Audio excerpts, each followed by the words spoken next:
জানো, আমরা এখন এই যে বাড়িটাতে আছি, এই বাড়িটাতে আমরা 1 সপ্তাহের অতিথি। এই বাড়িতেই তোমাদের সঙ্গে আমি কতভাবে আমি ভিডিও শেয়ার করেছি বাড়ির নানা কোণায়। থাকতে থাকতে মনে হতো এই বাড়িটা কিন্তু আমারই, কিন্তু ভাড়া বাড়ির তো আর নিজের হয় না। বাট আমরা যখন যেখানে থাকতে থাকি সেখানেই মনে হয় এটা আমাদের নিজেদেরই বাড়ি। গরমকালে এই বাগানেই আমি কত রকম ঘাস কাটার ভিডিও দিয়েছি। আমি আর রোদ্দুর ঘাস কাটছি। এই গাছটাতে সামারে এত ফুল ফোটে সুন্দর, এই যে এখন শুকিয়ে গেছে ফুলগুলো। এই ফটোটাই আগের বছর সামারে তোলা। আর এই গোলাপ গাছটাতে সামারে পুরো গোলাপি রঙের গোলাপ একদম পুরো ভরে থাকে। এই গোলাপের কত ভিডিও দিয়েছি, ফটো দিয়েছি, এবং শুধু তাই নয়, পুজোর জন্য কত এই গোলাপ আমি ইউজ করেছি আগের বছর।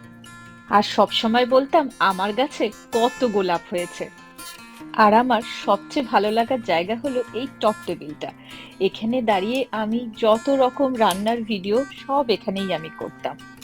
তাই 1 সপ্তাহ পর তোমাদের সঙ্গে যে ভিডিও করব সেগুলো আবার নতুন নতুন জায়গা। চলো, আজকের ভিডিওটা এখানেই শেষ করছি। ভিডিওটা ভালো লাগলে প্লিজ একটা লাইক আর কমেন্ট করো। চলো, বাই বাই।